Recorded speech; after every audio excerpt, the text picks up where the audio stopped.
Any evolutionary story about why we have the conscious experiences we do presupposes experiential rationality. And if it presupposes it, it can't explain it. There's a kind of subtle rationality here that natural selection can't explain. And if natural selection can't explain it, we need to look elsewhere. There aren't that many philosophers who have written about this. It's sort of only now getting attention, but a lot of the ones who have written about this will actually say things like, this is really odd. I don't have a good explanation. Of course, if you believed in a benevolent God, then you would have an explanation. Hello and welcome back to Unbelievable, the podcast that gets Christians and non-Christians talking about the subjects that matter to all of us. I am your host, Andy Kind. Today we are talking about something which a lot of us take for granted, which is that when something feels good, we tend to go for it, and when something feels bad, we tend to avoid it. Or to put it another way, here's the question: why are conscious experiences and behaviour paired together in the most rational way? What is psychophysical harmony, and is there a problem with it? I've got two guests with me today. Delighted to welcome back Dr. Philip Goff to the podcast. His recent book, Why the Purpose of the Universe, is out and available and excellent and worth perusing.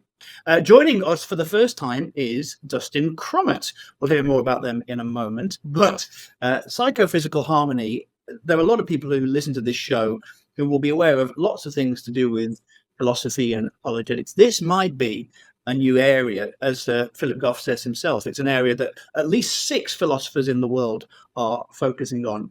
So there's lots to unpack, and we promise that today's interlocutors will break things down to us in layman's terms. Philip Goff recently said about psychophysical harmony, it's going to change the world. Time will tell, he said. Well, Philip, time will tell, but here we are introducing you to our unbelievable listeners and viewers. And in broad terms then, psychophysical harmony is the idea that our mind, psycho, and body, physical, work together in a balanced and coordinated way. We could think of it as a smooth relationship between how we think and feel and how our body functions. But how and why does that come to be the case, if indeed that is the case? Now, according to our guests, it's not difficult, but it is subtle. It's a subtle problem, and a problem it is no less. In a moment, we'll get straight into it and get them to explain the problem in more detail. But first, let me introduce these two people, these two fabulous human beings, helping us get to grips with the topic, agreeing on some aspects and clearly diverging on other. So Dustin Crummett is an affiliate instructor at the University of Washington, Tacoma, and the executive director of the Insect Institute. And Dr. Philip Goff, a fellow Brit, is professor of philosophy at Durham University. His research focuses on consciousness and the ultimate nature of reality, best known for defending panpsychism, another term that probably needs breaking down, but the view that consciousness pervades the universe and is a fundamental feature of it. Welcome to you both. Good to be here. Good to be on the show. Thank you. Yeah, thank you. Very good. So we've done our introductions. I've done my housekeeping. I can sit back, relax, and enjoy the show. So we're talking about psychophysical harmony, panpsychism, rationality, all of these terms we need to handle with kid gloves a little bit. Philip, because you're closer to me geographically, let's start with you. What is psychophysical harmony? I've tried to do a little bit of research on it, but I'm none the wiser, really. So can the expert explain to the village idiot, in this case me, what psychophysical harmony is? Good. Thanks, Andy. Yeah, as you say, this is something philosophers are just starting to talk about, but I'm convinced it's going to change the world. But having said that, it's a difficult problem to convey. And that's not because it's very complicated or technical. It's rather because it focuses on something that is such a mundane, boring, seemingly trivial aspect of life that it doesn't feel like it needs explaining. George Orwell famously said, "To attend to what's in front of one's nose needs a constant struggle." And I think something like that is going on here. There's something that doesn't feel like it needs explaining, but when you think very carefully about it, I think it becomes clear that there's a deep mystery hiding in plain sight right here. So can you give an example of something that would be obvious to us that we maybe don't think about too much? So I think what is at the core of this is what I call experiential rationality. Okay, so what is experiential rationality? It's simply the way in which organisms tend to respond rationally to their conscious experiences. Now, perhaps the most vivid examples of this, not the only examples, but the most vivid examples revolve around pleasure and pain. Organisms tend to avoid things that make them feel pain and pursue things that make them feel pleasure.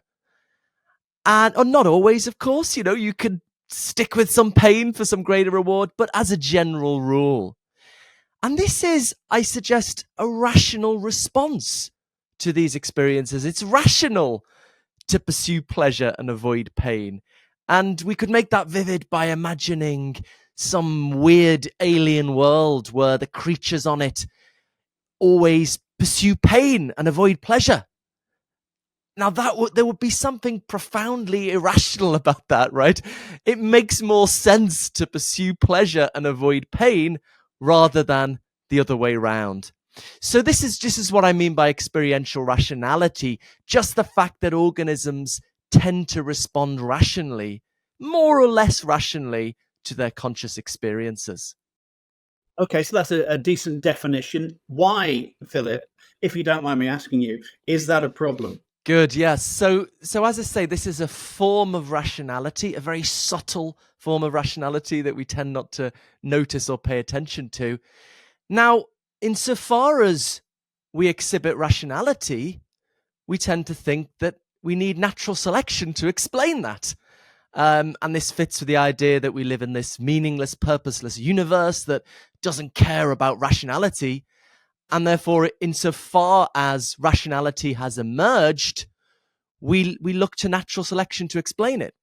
The problem is, when you really think carefully, natural selection cannot explain experiential rationality. And the reason is that any evolutionary explanation of why we have the conscious experiences we do presupposes experiential rationality. Just think about it, right? Natural selection is only going to have a motivation to make me feel pain when my body's damaged if I'm going to respond rationally to that experience and avoid getting my body damaged. Likewise, natural selection's only going to have a motivation to make me feel pleasure when I eat and drink if I'm going to respond rationally to that experience and keep eating and drinking. But that's the very thing we're trying to explain, right? So, I mean, to make that clear, people sometimes say to me, well, if we didn't exhibit experiential rationality, we wouldn't survive, we'd die out. But when you think about it, that's not right. Return again to this weird alien world where the creatures pursue pain and avoid pleasure. If we'd evolved in that world, we would have evolved to feel great pleasure when our body's damaged, and that would have led us to avoid getting our bodies damaged. We would have evolved to feel great pain when we eat and drink, and that would have led us to continue eating or drinking. So any evolutionary explanation of the character of our conscious experience presupposes experiential rationality. Just to finish, to drive this home with an analogy, pretty much everyone agrees, as far as I'm aware, that natural selection can't explain the origins of life, the origins of self-replicating life. And that's simply because you need self-replicating life to get natural selection going. Any evolutionary explanation presupposes self-replicating life. But if a theory presupposes something, then it can't explain it. Something very similar going on here. Any evolutionary story about why we have the conscious experiences we do presupposes experiential rationality. And if it presupposes it, it can't explain it. So just to summarize, there's a kind of subtle rationality here that natural selection can't explain. And if natural selection can't explain it, we need to look elsewhere. So it's a mystery about the rationality. Natural selection isn't concerned with feelings separated from function. Is that what we're talking about? So it's the sort of the rationality of the feeling and the responses involved there. Right. Let's move on to Dustin. Bring him to the table. Dustin, first of all, how on earth did you end up in this position where you are having a debate about psychophysical harmony? What's your backstory? Well, I thought about this actually when I was an undergraduate at the College of William and Mary, probably back around 2010 or so. Because I read this book by a famous philosopher of mind named Ye-Guan Kim called Physicalism, or something near enough. So he thinks he's sort of a physicalist, but like you can't quite get all the way to physicalism, he thinks, but you can get close enough. And an interesting thing about his position is he thinks that what are called philosophical zombies. So those are supposed to be beings that are physically just like us, but don't have any conscious experience. He thinks that those are impossible, but he thinks that inverts, so beings that are physically just like us, but maybe their spectrum of color experiences is flipped around or something like that. They have conscious experiences in some different pattern than we do. He thinks those are possible.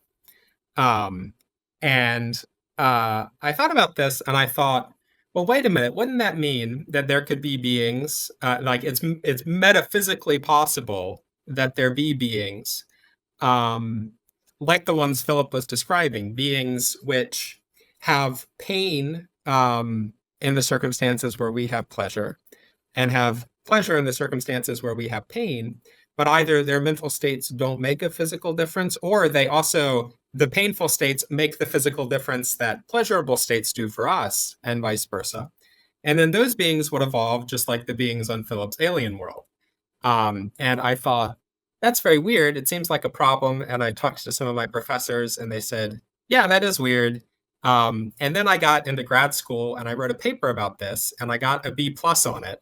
And I thought, okay, well, that's not that good of a grade in grad school. There's a lot of grade inflation in grad school. So I set it aside for a long time. And then some years later, unrelatedly, I was reading some stuff in philosophy of mind, and I realized that there were other people talking about this problem. I read a paper by Adam Potts where he talks about this problem. How is it that things are hooked up in this rational way when it seems like they didn't have to be?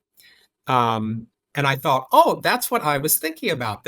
I was right that there's a real problem here. And I also noticed a lot of there aren't that many philosophers who have written about this. It's sort of only now getting attention, but a lot of the ones who have written about this will actually say things like, this is really odd. I don't have a good explanation.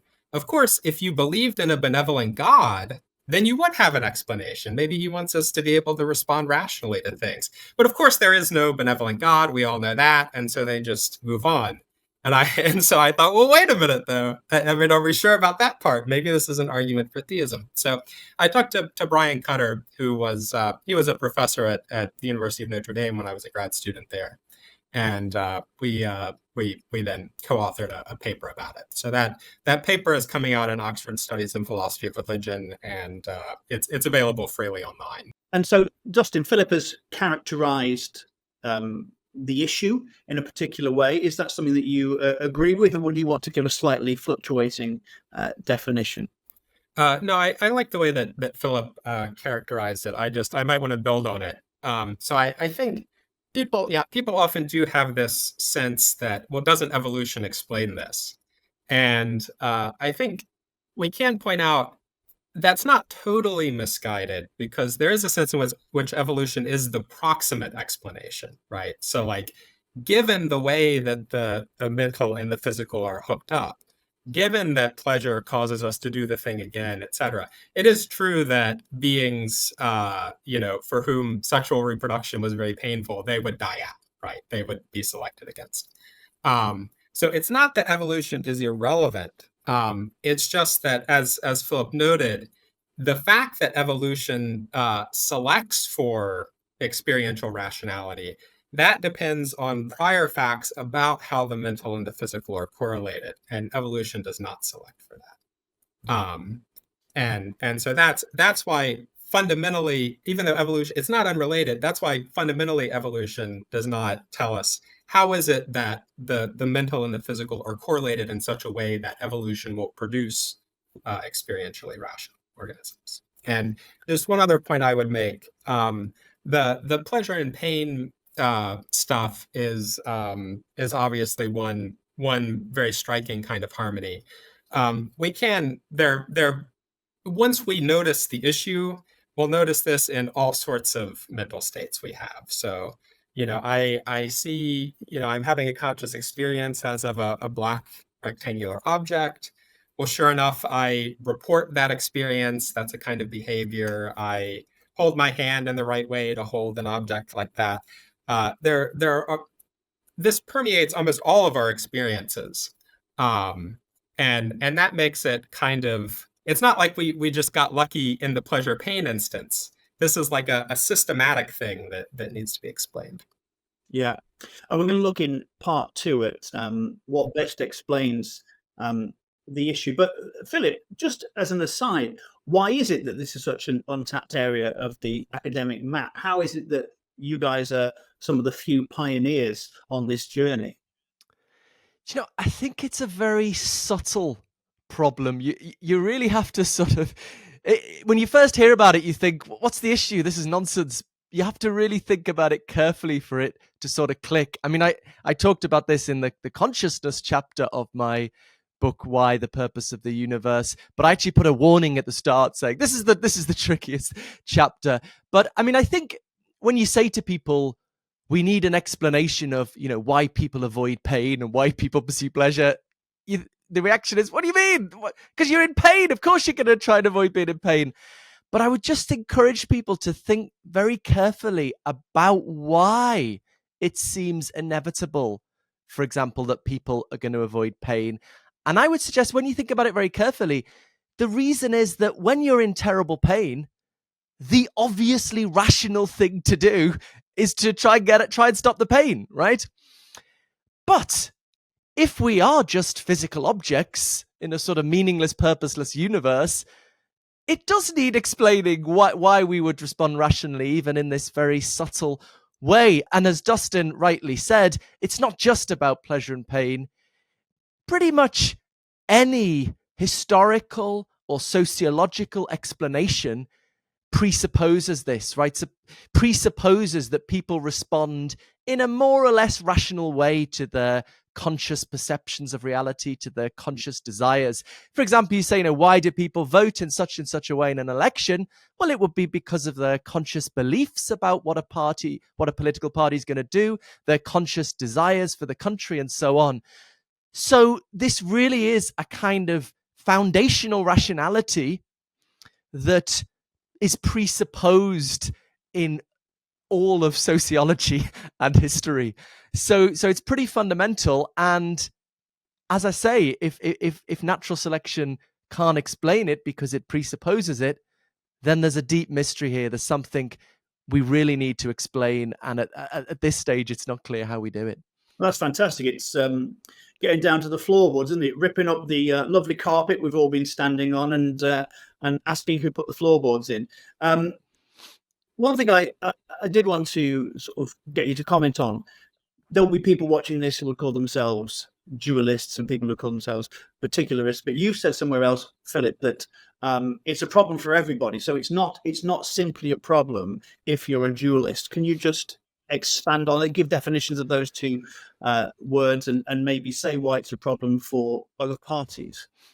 Yeah, this is why it's such a fascinating problem. A lot of the debate in philosophy of mind recently has been over whether physicalism is true. So very roughly, physicalism is the view that consciousness is just complicated brain activity, as opposed to dualism. Dualists maybe think consciousness is in the soul, or panpsychists like myself who think consciousness is at the level of fundamental physics. But this problem is a problem for everyone. And you can see that because notice in the way Dustin and I set up the problem, we didn't assume physicalism was false. This problem of why we respond rationally to our conscious experiences is a problem for everyone. Well, that's not quite true.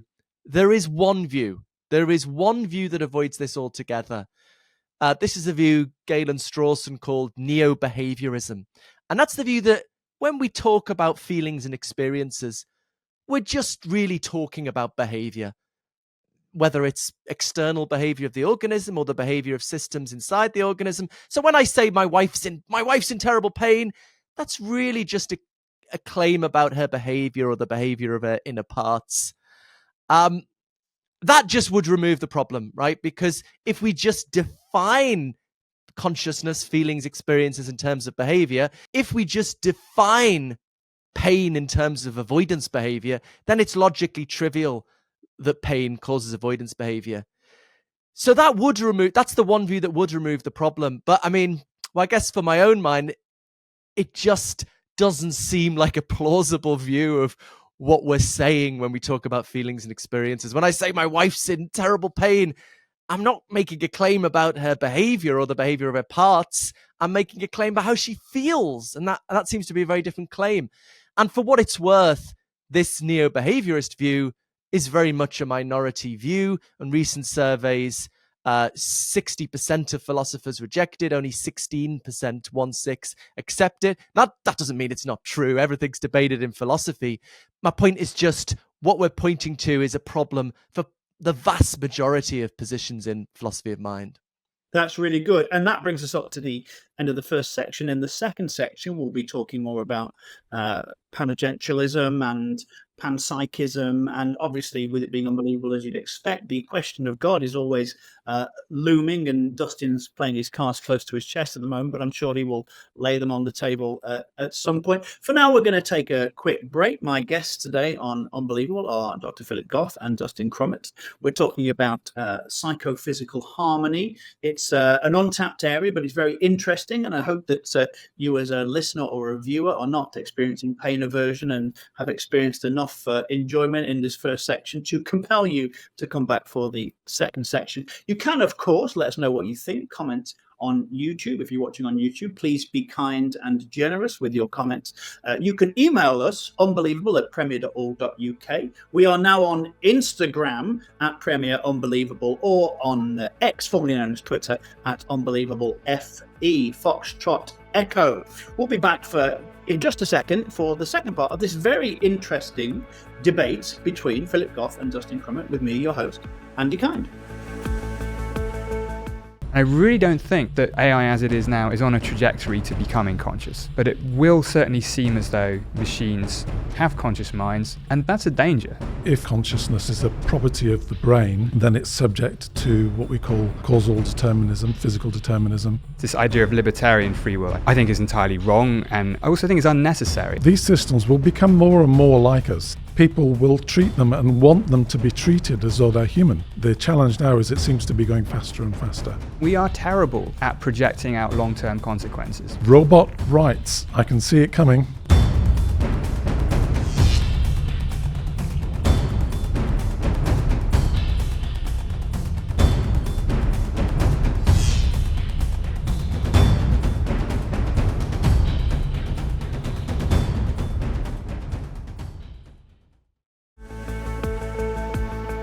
Welcome back to part 2 of this unbelievable episode with me, your host, Andy Kind. I've been joined today by Dr. Philip Goff and Dustin Crummett, who are both currently on this side of the pond, but are not from the same side of the pond, and don't have the same view on the reason for the problem we're talking about. We're talking about psychophysical harmony, and really the problem of rationality. Mind and consciousness is something we talk about a lot on Unbelievable. It is very fascinating. So we have this problem, Dustin, we have this problem of psychophysical harmony. We have this problem that human beings tend to react in a rational way to impulses. And we talked in part 1 about how it didn't have to be that way. And yet it is that way. And so what we're looking to do, and if we could get this nailed down by the end of the show, that would be perfect and, solve the problem forever. What are the possible arguments, and what would be your stance on the reason for this mystery of psychophysical harmony? So we humans and presumably the other conscious animals are harmonious in this systematic way. The way that Brian and I structure the argument in the paper is roughly like this. I mean, when you think about, so Philip discussed, the strange aliens who have pleasure and pain inverted. When you think about all the ways that you could fail to be harmonious, and also all the things that have to go right for you to be harmonious, it kind of looks like almost all conceivable correlations between the mental and the physical would lead to disharmony. So there are inverts, like the pain-pleasure inverts. Maybe there are philosophical zombies who just don't have any conscious experiences. There are conceivable beings who just, they only have their only conscious experience is a shade of pink. They just see various shades of pink at various points. There are beings who just, their visual field is just comprised of static that switches on and off. If you think about, I mean, there are like, in some sense, way more ways for you to just have crazy nonsense experiences than for you to have these rationally appropriate experiences. The simplest sets of experiences often are going to be, those look like they're not going to be harmonious. And so it starts to look like, unless there's some deeper explanation for how it is that the correlations create harmony, it looks like it would just be astronomically unlikely that we and the other animals would be psychophysically harmonious. And at the same time, it's immensely valuable that we are psychophysically harmonious. The worlds where we don't have any conscious experiences or don't have any valuable conscious experiences, or where, we're inflicting horrible experiences on our loved ones all the time, or, we can't understand anything about that. All of those worlds are much less valuable than ones where harmony obtains. It's really central to agency. It's central to maybe all, or at least a lot of the value in the world. So if you have something that looks astronomically unlikely to just exist by chance, but it's also extremely valuable, then you might think, oh, well, that suggests it doesn't just exist by chance, it exists because it's valuable. And there are different ways that it might come about because it's valuable. But the one that Brian and I explore in our paper is, well, maybe God exists, and God wanted there to be psychophysical harmony because it's valuable. Wanted us to be able to have valuable experiences, to exercise meaningful agency, to understand the world, etc. If that's true, then it makes it much more likely than it would be otherwise, because God can bring that about, being omnipotent. And so we suggest that this is, in Bayesian terms, this is like a very strong evidence for theism. Now, there's a further question about what are other possible explanations? Are there others that are good? What are other bits of evidence for and against theism? So this may not just on its own settle the case either way, but it does seem to show a very serious problem for kind of the standard purposeless scientific materialist view that is kind of supposed to be the received view in educated circles. It provides serious support for theism, and then maybe there's a question about, do we have to choose between that and other positions on other grounds, or whatever. But yeah, great. And I think, as viewers and listeners will be aware, when it comes to any worldview, it's always about building a cumulative case. There are very few, if any, knockdown arguments for anything. But as you're saying, Dustin, essentially, if God, then rationality, and therefore there isn't really a problem with psychophysical harmony or dualism. But it's interesting, Philip, because you are not a physicalist, but nor are you a Christian theist. So what is the alternative, or the main alternative as you see it, to the God hypothesis? Yeah, so my book, Why the Purpose of the Universe, tries to press a sort of middle way between traditional theism and traditional atheism, so everybody hates me. But this is one of the things that are motivating me in that direction. So I agree with Dustin that I think what psychophysical harmony shows is that we don't live in a meaningless, purposeless universe that doesn't care about rationality. If we did, then it's incredibly improbable that organisms would tend to respond rationally to their conscious experiences. So I think it does point to something that's somehow pushing towards, directed towards, aiming at rationality. And as Dustin also says, we can justify that in our standard Bayesian ways of thinking about evidence. Everyone should learn Bayes' theorem. If you want to do philosophy, I make my students learn Bayes' theorem. But now there's a question, right? Okay, so if we're agreeing there's something in our world aiming at rationality, well, it seems to me there are two options. One is that there is a rational mind outside of the universe that set it up to ensure this harmonious correlation between consciousness and behavior, i.e. God. The explanation I prefer, however, doesn't postulate anything supernatural. The idea is just that matter itself is inherently rational. And this is the view I call pan-agentialism. Shall I say a little bit more about that? Oh, please do. So it's a form of panpsychism. And as you say, that's what I've spent most of my career defending, panpsychism. For those who don't know, this is the view that consciousness goes all the way down to the building blocks of reality. So fundamental particles or fields have very, very simple forms of conscious experience.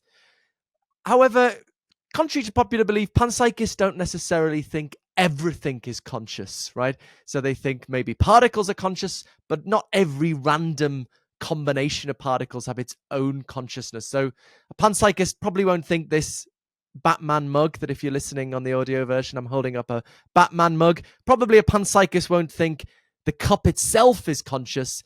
They just think perhaps that the particles it's made up of have a very simple form of conscious experience. So that's panpsychism. What panagentialism adds to that is the claim that all conscious entities are disposed to respond rationally to their experience, including fundamental particles. Now, this sounds ridiculous, right? The idea that an electron is rational sounds ridiculous. But I think that's maybe because we're thinking of rationality in the human case, which is obviously very complicated, highly evolved, involving deliberation and probabilistic reasoning and so on. But rationality comes in all shapes and sizes. I would say the simplest rational response is to do what you feel like doing, right? If I feel like sitting down because I'm a bit tired, one rational response to that feeling is to have a sit down. Now, if you're a statistically normal human adult and you feel like doing something, you can deliberate and think, is this a good idea? Maybe I don't want to lash out in anger. Maybe I don't want to eat the chocolate if I'm on a diet. But if, for example, you're a very young human infant and you want the chocolate, you're going to try and get it, right? And that's because you're not cognitively sophisticated enough to have a more sophisticated rational response. And so you inevitably just have the simplest rational response, do what you feel like doing. So basically, the view is that fundamental particles are a little bit like children. So let me just give an analogy to try and explain that. Let's pretend snooker balls are conscious. Now, probably a panpsychist won't think a snooker ball is conscious. They'll think it's made up of conscious particles, but not itself conscious. But just to illustrate this, let's pretend snooker balls are conscious. Okay, now we've got the white ball hitting the red ball. The red ball shoots across the table. On our standard way of thinking about that, what's happening is the white ball compels the red ball to shoot across the table. On the panagentialist view, however, what happens is the white ball, when it impacts the red ball, makes the red ball want to shoot across the table. I mean, not in the sense that it understands that it's a snooker ball, it's on a table, but it gives it some basic desire. I want to do this. Yeah. And because the snooker ball is not cognitively sophisticated, it's inevitably going to respond with the simplest rational response: do what you feel like doing. And that's why for a pan-agentialist, we get a simple, predictable world. Okay, so take that model and now apply it at the level of particles and fields. And that, for the pan-agentialist, explains why we have a predictable world at the level of inanimate matter. Okay, why take any of this bizarre view seriously? Well, now, with that in place, all we need is natural selection to explain psychophysical harmony, because now natural selection has a motivation to give me conscious understanding of the world, to give me the right desires, because I'm going to respond rationally to that understanding and those desires and survive well.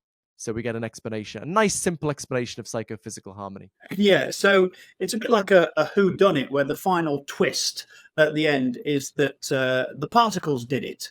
So that's the equivalent of the butler did it, but it's the particles did it. Now, Dustin, for what Philip is saying is absolutely fascinating, I'm sure, to the layperson. And there are sort of religious crossovers, aren't there? We've got the idea in religion of monism, which is all is one, or pantheism, which is all is God. Philip seems to be saying with Panagentialism or Panpsychism that nothing is God, but all is conscious. Now, from your point of view as a Christian theist, what are the issues with that, and why does Christian theism provide a better undergirding of the issue? Yeah, I guess I'm both. I'm both not convinced about the pan-agentialism, and I'm not convinced that even if we grant the pan-agentialism, it would. I mean, my thought is there might still need to be kind of enough fortunate coincidences that it might still be some evidence for theism or something other. Philip likes to use the term something God-ish sometimes. So just let me make sure I understand your view, Philip. So a panpsychist thinks the fundamental particles are conscious. They don't think just any collection is conscious. So the cup is not conscious. You are sympathetic, I think, to integrated information theory, which it doesn't matter for purposes of the viewer what that is, but that does famously imply that some other kind of weird collections of things might be conscious. So like maybe thermostats or logic gates or what, all sorts of things that are information bearing in some way could be conscious. And I'm wondering, do you think that those things possess agency as well? Is it that the thermostat possesses consciousness, and when I turn the knob or whatever, that is affecting its desires about how to regulate the temperature and that sort of thing? Firstly, I'd say it's a bit strong to say I'm sympathetic to integrated information theory. I'm very much open-minded on different theories of consciousness. I often, in my books, use integrated information theory as an example of a possible true theory of consciousness. And there's certain things I like about it, that it gives a very precise answer to which things are and aren't conscious. And I think that's philosophically important. But I'm not sort of definitely sold on it. I think there's not much consensus in the science of consciousness at the moment. We're sort of early days. So I definitely think consciousness exists at the fundamental level. That's my panpsychist view. And obviously, I accept that human beings and many other animals are conscious. I'm somewhat open-minded on which things in between are conscious. But I'm open to the integrated information view that, yeah, some things, some macroscopic things we don't normally ascribe experience to have experience. Would they then be rational? Well, in the sense in which the snooker balls I described, if they were conscious, would be rational.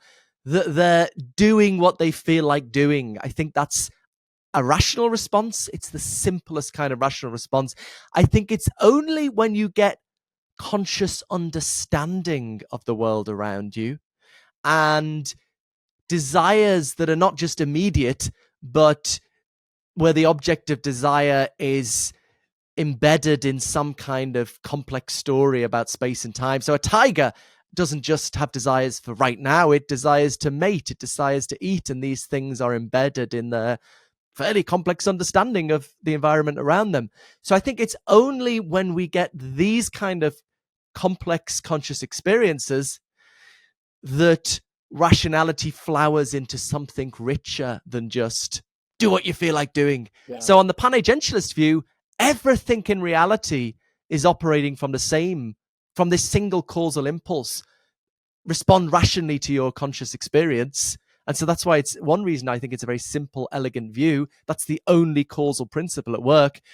But how that causal principle manifests will be very different in different systems. And it's only when you get complex, evolved organisms with conscious understanding that it really starts manifesting, flowering in a particularly rich way. Yeah. Dustin, do you want to come back on the theism? Oh yeah. I'll get to that. I want to ask one more question. So you said at one point, like, this is enough to get to make it the case that evolution selects for experiential rationality. I think based on our past discussions, and you can tell me if you disagree, but of course, panpsychism faces what's sometimes called the combination problem. So how do all these little minds add up to like a big mind? And also faces sometimes what's called the palette problem. Presumably, I'm having desires and experiences and things which are not reducible to anything that the particles could have. So it's not quite enough just to say that there are particles and they're rational and they are having conscious experiences. I assume, I think you agree, you also need some further set of powers or natural laws or whatever that allow them to combine, and that specifically will allow them to combine in ways that create macro level consciousnesses that will behave harmoniously, et cetera, et cetera. Is that fair? Yeah. Okay. And so then I guess part of what I want to say is, I mean, the view is counterintuitive. Maybe that's evidence against it, whatever. But I guess I also want to say, it might be, suppose we just grant the pan-agentialism. So it needs to have turned out that particles have minds. It needs to have turned out that they also have agency. It needs to have turned out that they had this ability to combine into macro level minds. It needs to turn out, you might think like the most natural way for them to combine would just be something that directly reflects the very basic experiences that they're having. But that's not what happens. It combines in a way that creates macro level harmony. It also has to be that their desires are sort of susceptible, like they have the right sorts of desires to allow for like complex, stable life, et cetera. They could have desired, presumably, to just stay where they are. They could have desired to just go in a straight line. The thermostat could have had desires that didn't allow me to manipulate it. And so I wonder if there isn't some argument to be made that suppose we grant the pan-agentialism, it still seems like there are a lot of things that weren't given, maybe that were very low probability, that had to go right for pan-agentialism, first of all, to be true, and then second of all, to result in macro level psychophysical harmony, which is the thing that we're trying to explain. And so that might itself provide some evidence for theism or something else that's goddish, as you say. So I wonder what you think about that. Yeah, just not. I think you're pushing in all the right places. So I guess, in case this isn't clear to listeners or viewers, I'm trying to say that we can explain. I'm trying to say we can explain psychophysical harmony just with panagentialism and natural selection. But Dustin's pressing me. No, that's not going to get you the full story here. We're going to need something else, and we're going to be led in a sort of goddish direction. And I think these are important challenges. I guess I am still not persuaded that we can explain all these things just with natural selection. So yes, there does have to be some powers of the particles that enable them to combine in certain circumstances. But my thought would be, well, that's something, as it were, natural selection discovers and exploits. Obviously, I'm personifying natural selection a little bit, but This is going to be sort of initially through random mutations, random happenings, but these combinations emerge, and because the creature's responding rationally to the new unified combined consciousness, it survives better and it continues. So I hope natural selection could deal with that. Dustin also points to, okay, how do we get the right kind of desires? You might also say, how do we get the right kind of conscious understanding? And of course, these are big questions that I haven't got answers to. We don't yet have a complete theory of consciousness, but what I think I have given an answer to is why natural selection would be interested in those things. So I don't know the full story of consciousness. I don't know how conscious understanding emerges or the right kind of desires, but I think once we have pan-agentialism in place, natural selection is going to want you to consciously understand the world around you, is going to want you to feel pain when your body's damaged and feel pleasure when you eat and drink, because you're going to respond rationally and survive well. And that's all I'm aiming to do here, is just give the evolutionary explanation, not the full story. Well, you're doing very well, and that's brought us up to the end of our second segment here. It's a fascinating conversation between Philip Goff and Dustin Crummett. We're talking about God, as we often do here on Unbelievable, consciousness, panpsychism, evolution, rationality. It's a real buffet for the mind, isn't it? And in the final section, we're going to get Dustin to. I'm going to ask Dustin. I might as well tell you now. I'm going to ask Dustin whether this Panagentialism isn't simply a poor substitute teacher for God, and really try and throw meat to the tigers here and see what happens. But before we go into our second break, dear listener, may I ask you a favour? If you're enjoying the podcast, and why wouldn't you be, please like, subscribe, write a comment on whatever platform you're listening on. It does help us, and it gets us known to a new audience. Also, if you want to contact us, then you can do unbelievable@premier.org.uk, at unbelievablefe on X, formerly known as Twitter, and we are on Instagram at Premier Unbelievable. We're also on Facebook as well, facebook.com/Premier Unbelievable. We will be back in just a second for the final part of this very interesting conversation between Philip Goff and Dustin Crummett. Stay tuned. The mind and brain are connected, but the scientific data doesn't enable you to establish the nature of that connection or the relationship. Just because science can't demonstrate that physical processes and mental processes are the same thing, that in and of itself doesn't give you any evidence that that's not the case either. Some people talk about seeing deceased relatives and communicating with them. This idea of floating up out of your body and watching things happen and being able to describe it afterwards, that could be formed in your imaginative mind. Conscious experience and brain processes are two fundamentally different things. I wonder if we're talking about... Would you like me to go out for a bit? You guys seem really happy.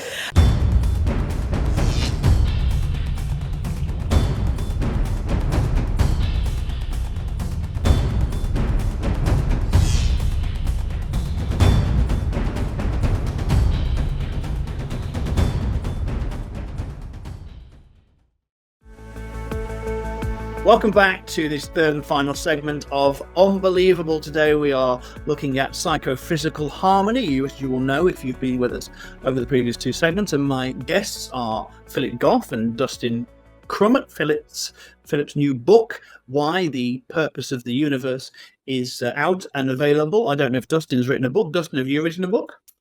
I co-authored a book on applied ethics called Applied Ethics: An Impartial Introduction that people can find online. Yeah, fantastic. Well, you can find those both online, and you can find these guys online now, which is obviously how you did find us if you're on YouTube. And a reminder on that if you are a fan of Unbelievable, please do like and subscribe, leave a comment, and rate and review. So here we go then in the final section, and we're talking about rationality, we're talking about consciousness, and often these conversations do end up with the hard problem of consciousness. But Dustin, obviously for theists, of which you are one, it's not a huge problem if God is God, is it? Ultimately, the problem of consciousness sort of evaporates into the mind because God is spirit, God is mind, and we are simply tributaries from that. Is that fair? And is it as simple as that to say, well, if we posit God, we don't have this problem?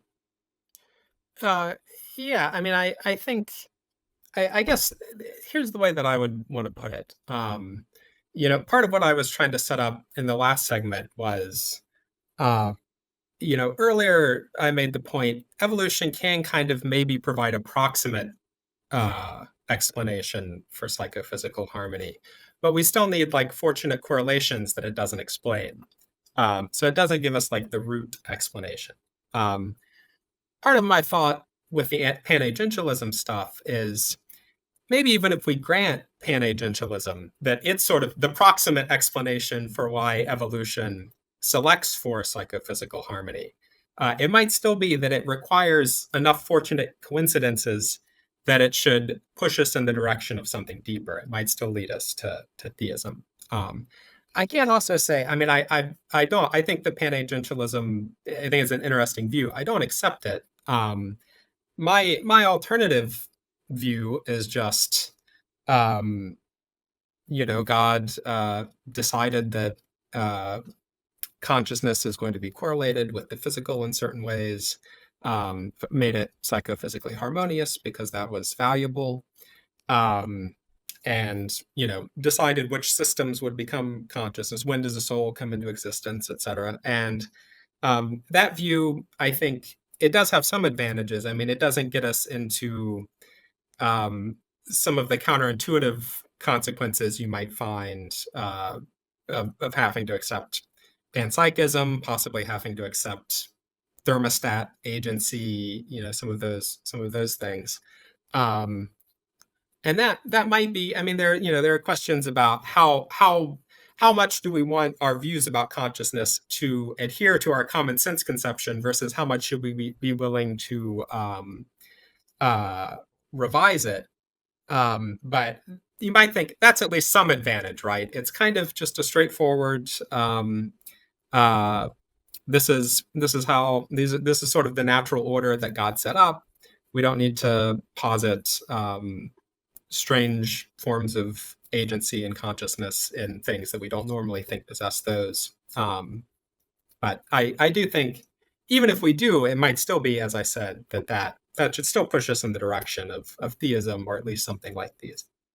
Although Philip might say that God himself is a strange agent of consciousness. But what's really interesting about you, Philip, and I think what's fascinating about this conversation, is that you haven't taken the hardline new atheist approach. You do seem to accept that rationality and consciousness is a problem for the atheist. But equally, you have kind of formed this alternative explanation of what might be behind it, which is fascinating. But can I ask you, why is it that you aren't simply happy with what some people would call a more simple explanation of God? What are the other things at play in your thinking that stop God being the best explanation for this problem? Yeah, well, I hope I'm doing my best to follow the evidence where it leads. And to be honest, I do feel kind of silly defending this idea that matter is conscious and matter even has agency. It took me a long time to be persuaded of this because it does feel a bit silly, but at the end of the day, I think you've just got to do your best to follow where the evidence seems to you to lead. I annoy people on Twitter by saying Bertrand Russell would have believed in cosmic purpose because of the evidence of fine-tuning, because he followed the evidence where it leads, and the certain kinds of evidence like the fine-tuning of physics for life wasn't there when he was alive. But in any case, yeah, why not God? I think there are two reasons. One is the very familiar problem of evil, reconciling, how to reconcile an all-loving, all-powerful God with the terrible gratuitous suffering we find in the world. I know Dustin has interesting views on that. But also, even if we go for God as an explanation of psychophysical harmony, you've then got the question, okay, well, how did God do it? And what Dustin, I think, goes for is, well, God sets up these special laws of nature, that connect up the physical and the mental in a certain way so that they're going to be rationally harmonious. They're going to work together in a rationally harmonious way.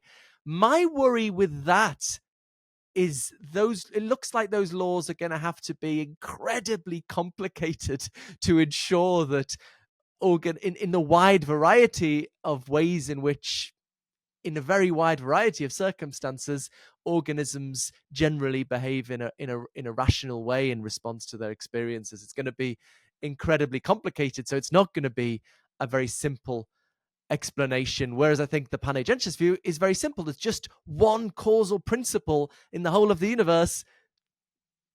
Respond rationally to your conscious experiences. So I think even if God does exist, I think if God wanted to ensure psychophysical harmony, she probably would have done it by creating a pan-agentialist world. But once you admit that, then God seems sort of redundant in the explanation. That's fine. Well, you've taken the Socratic oath and you're bound into it now for the rest of your life, following the evidence where it leads.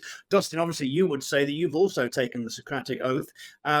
So come back on that then. Respond to Philip's arguments. Philip saying that actually he thinks that Panagentialism is a simpler argument, and maybe perhaps thinks that just saying, well, God can do whatever he wants is a bit too easy, a bit facile, and explains it away rather than actually explaining it. But you come back to Philip on that, Dustin.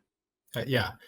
So I think a couple of things. I mean, if it's true that pan-agentialism is this very simple, elegant way of producing psychophysical harmony, that's not totally obvious to me because, again, like these principles about how they combine, those might wind up being very complex. They don't seem like they're reducible to the basic whatever basic principles are governing the particles. But if that's true, then yeah, that might be a reason to think, okay, maybe God would do it that way.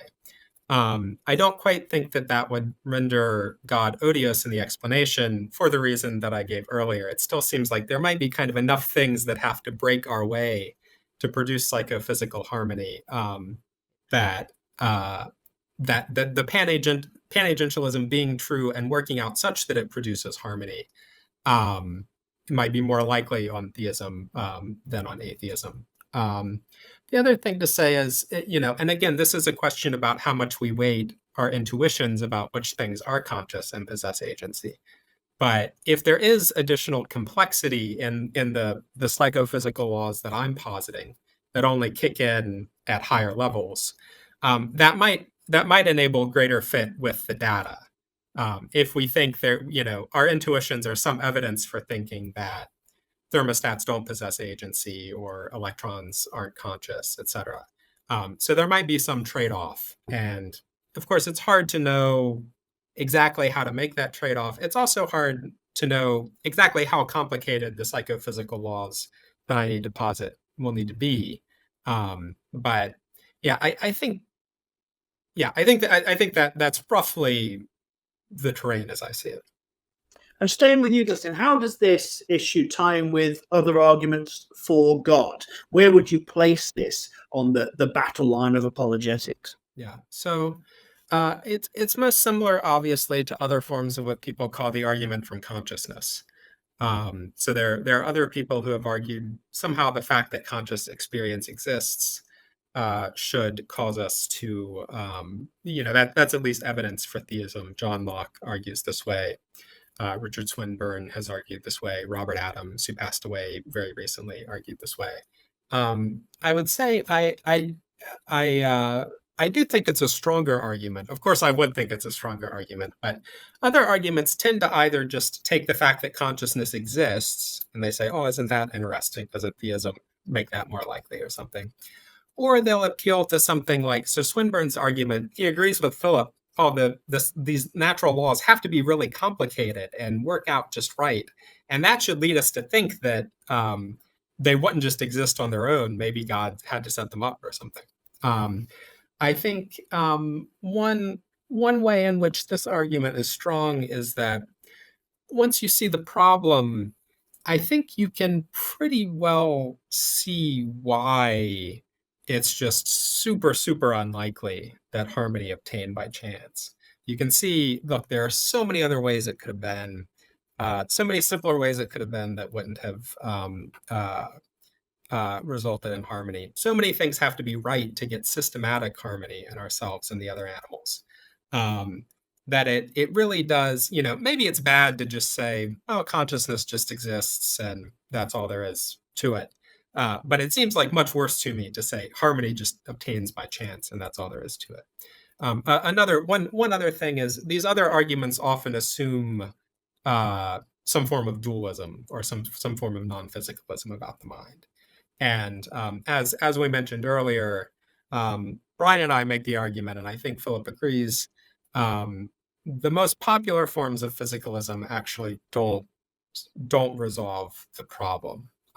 And unfortunately, the argument that Brian and I give for that is kind of complicated. Maybe Philip has things that he wants to say, but I would encourage people. There's a section in our paper, which again is available online, where we go through that because it is kind of technical. It'd be easier if people just read it. Great. Well, we've got about 10 minutes left. So, Philip, please do come back on the physicalism issue or anything else. And just be aware, guys, that we do want to try and get everything into the next 9 minutes. So, Philip, over to you. Just on the issue of why this is a problem for most physicalists, perhaps one way to put the point is there's been great debate prompted by David Chalmers and others over whether zombies are possible. Dustin talked about zombies earlier, these creatures with physically just like us, but with no conscious experience. There's a great debate over whether these are genuinely possible. Opponents of physicalism think they are, physicalists think they're not. But all that's important for this argument is not that zombies are really possible, but that they're logically coherent, that they're conceivable, as philosophers tend to say. And the reason that's what's important is because this is a sort of Bayesian argument. That is to say, it's a probabilistic argument. When we're dealing with probabilistic arguments, the kind of possibility at play is epistemological rather than metaphysical. It's to do with our uncertainty about the world. So that's what's so fascinating about this argument. You don't actually have to think zombies or pain-pleasure inverts or whatever are genuinely possible, just that they are conceivable and logically coherent. And as Dustin said, the vast majority of physicalists accept that. I think Dustin refers to Richard Swinburne there. Of course, actually, the last time I was on Unbelievable was with Richard Swinburne debating some of these issues. People might be interested to look back at that. But I think one of the reasons maybe we haven't so much picked up on this issue is that in some sense, our standard scientific view treats us as mechanisms. In my previous book, Galileo's Error, I talked about how mathematical physics was kicked off in the 17th century by Galileo, taking consciousness out of the scientific story so we can capture everything else in mathematics. And therefore, I think in some way implicitly, we're thinking of organisms as complex mechanisms. And if that's how you're thinking of us, then there isn't a problem here. You just need natural selection to make these complicated survival mechanisms. But once you put consciousness back in the story, a whole new set of problems emerge. And I think we're really not even at first base wrestling with these problems. And psychophysical harmony is just one aspect of that. So, Dustin, again, we've got 5 minutes left now. So do you want to come back on Philip? Do you want to sort of engage in a pincer movement surprise attack with any new arguments? Or I think I've laid out the case roughly as I see it. It won't be that much of a bummer to me, honestly, if this shows that, look, the kind of, again, the dominant received view is incorrect, and whether we should adopt theism or something else will have to depend on other arguments and other considerations. Though I do, like I say, I don't accept pan-agentialism. I do have reservations about it. And I'm not sure that it wouldn't fit better with theism than with a kind of, broadly atheistic view anyway. That's I think that's reasonably conciliatory, but there is obviously, I hope people can see, there is difference between Philip and I on this. Certainly, but presumably, as a theist, we might say, well, even if panagentialism is true, and particles are sort of have this rudimentary consciousness, that doesn't disqualify God from the equation, because actually he's the guy who set up the equation in the first place. So, Sure. Yeah. you don't think it's the best explanation, maybe in a sort of Occam's razor type way, we could just remove the middleman, but it's not, even if it's true, it's not disastrous for Christian theism. Is that fair?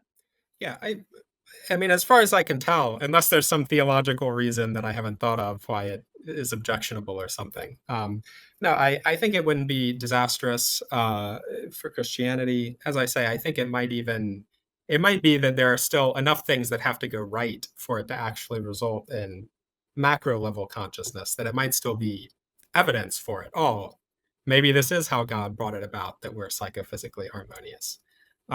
Even though, again, I'm not convinced that it is true, but it is an interesting idea. I see what there is to be said for it. Philip, just returning to you, and sorry to sort of press you on the God question, would there be another argument for theism that you would, alongside the problem of consciousness, the problem of rationality, is there another argument that you could see in tandem with that, which sometimes gives you pause for thought? Think, okay, if I acknowledge that I don't get the suffering thing, which probably most theists don't either, is there another argument alongside the rationality problem that makes you think, okay, well, there's a chance I'm mistaken here. I could see a way towards holding a personal theism. Well, just to say first, in the spirit of being conciliatory, I definitely don't think there's a tension with panpsychism and Christian theism. In fact, my good friend, the great theologian Joanna Leidenhag, has a wonderful book defending a panpsychist conception of Christianity and saying how this helps make sense of God's presence and action in the world. So I don't think there's a tension there. As for myself, I mean, there are other arguments that traditionally are thought of as pointing to God that I take very seriously. The other main argument I take seriously in my book, Why the Purpose of the Universe, is the fine-tuning of physics for life, which I do think also points to some kind of goal-directedness. So it's not that I don't take these arguments seriously. On the other hand, I take the argument, in particular, the argument from suffering against God, very, very seriously too. Yeah. If it was a trade up between the two, I'm not sure which I'd go for. But fortunately, I don't think, I mean, this was the eureka moment for me in writing this book. You don't need to choose, I think, because these arguments, psychophysical harmony, fine-tuning, point to something God-ish, maybe, in the sense of something teleological or goal-directed, but they don't, to my mind, point to what philosophers call the omni-God, all-knowing, all-powerful, perfectly good, etc. So if you go for something God-ish, but not God, you can have your cake and eat it, and I suppose that's where I am at the moment. Well, and that's, absolutely your prerogative, and yes, it's an exercise in academic nuance, which we appreciate on Unbelievable. So we've basically come to the end of the show, my friends, and I hope you've enjoyed watching and listening. I'll just give 20 seconds each to Philip and Dustin to make any closing comments that they may have. Dustin, we'll start with you, because we always like to give the non-Christian the final say. So, Dustin, any closing thoughts? Well, I don't have I think most of what I have of substance I've already said. Of course, what Philip has just said, is there some alternative to theism that allows you to explain all the evidence for theism and also answer the problem of evil more satisfactorily? That's something you could have a whole separate discussion about. And Philip actually, and I did on YouTube, have a whole separate discussion about that people can find. So I have many things to say about that, none that can fit into 20 seconds. But yeah, thanks for having me on the show. Thanks for doing this, Philip. Yeah, it's been a lot of fun. And Philip, anything from you in closing? I suppose I would just encourage people to be patient with this argument. It's not something that you get very quick. When this was first explained to me, I thought, this is BS. This is just nonsense. You have to, I mean, maybe it is, and maybe it is, but you have to think very carefully about it to see what the point is. So I would just encourage people not to react too quickly. Just sit with this one a little bit, and to take time to really work out what you think of it, to work out why it. Think about this. Think, why does it seem trivial that people are going to avoid pain? It seems a ridiculous question to ask, but if you think very carefully about that, then I think eventually something clicks here. But if people still disagree, I'm always spending too much time arguing about this on Twitter, Philip_Goff. So come and have an argument about it, and we'll see if it can persuade you. Great. Well, thank you to both of you. And it's not often we deal with precocious arguments on Unbelievable. We have Philip Goff, the delinquent wunderkind of the academic world, and he's done an absolutely fantastic job of introducing us to a topic that most of us won't have been aware of at all. And Dustin, you've done fantastically as well. So that's the end of another show here on Unbelievable. My guests have been Dr. Philip Goff and Dustin Crummett, and they've been respectful. They've disagreed on things, but they've also conceded that, you know, there's something in the opposition's argument, and that's usually the case, isn't it? There's always something to it. We're not having playground brawls here. We hope you've enjoyed the show. Please do let us know if you have and what you'd like to see in future. Unbelievable@premier.org.uk. Please like and subscribe, and join us again. Me, your host, Andy Kine, signing off here. Thanks from me and all the team, and from our guests. And we'll see you soon on another episode of Unbelievable.